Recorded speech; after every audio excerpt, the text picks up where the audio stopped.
Le bureau de la Maison Royale a annoncé vendredi soir le décès de Sa Majesté la Reine Sirikit, la Reine-Mère, survenue paisiblement à l'hôpital King Chulalongkorn Memorial le 24 octobre 2025 à 21h21.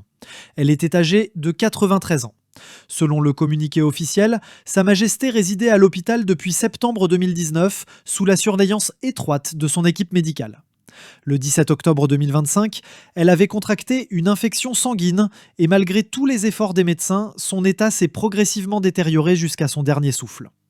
Sa Majesté le Roi a ordonné que les funérailles royales soient organisées avec les plus grands honneurs selon la tradition. Le corps royal reposera au palais du trône d'Usit Mahaprasat dans l'enceinte du Grand Palais de Bangkok. La famille royale et les membres de la cour observeront une période de deuil d'1 an. Une vie de service et de dévouement.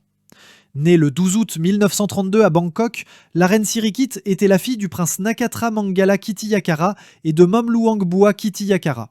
Son prénom, Sirikit, signifiant gloire des Kittiyakara, lui fut donné par la reine Rambai Barni.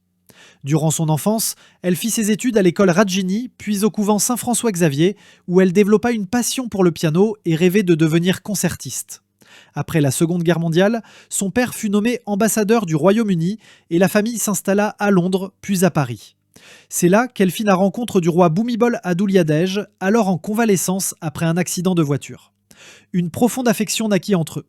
Leurs fiançailles furent célébrées le 19 juillet 1949 et le 28 avril 1950, le mariage royal eut lieu au palais Srapatoum, quelques jours avant le couronnement du roi Rama IX.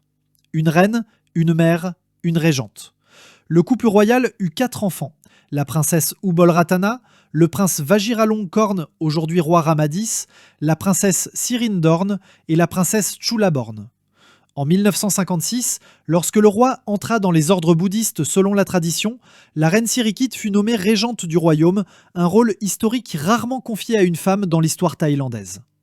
Un héritage de compassion et de progrès. Tout au long de sa vie, la reine Sirikit consacra son énergie au bien-être du peuple thaïlandais. Elle lança de nombreux projets royaux dans les domaines de la conservation des forêts, de la préservation de la culture et du développement des communautés rurales. Elle déclarait souvent « Le roi est l'eau, je suis la forêt », symbolisant l'union de leur mission pour le pays. Son influence a également permis de promouvoir l'artisanat thaïlandais, la soie, la danse khon et de nombreux métiers traditionnels, redonnant fierté et revenus à des milliers de familles à travers le royaume. En 1976, le gouvernement thaïlandais proclama le 12 août, date de sa naissance, jour férié national, célébré depuis comme la fête des mères. Aujourd'hui, la Thaïlande pleure la disparition. Un héritage de compassion et de progrès. Tout au long de sa vie, la reine Sirikit consacra son énergie au bien-être du peuple thaïlandais. Elle lança de nombreux projets royaux dans les domaines de la conservation des forêts, de la préservation de la culture et du développement des communautés rurales.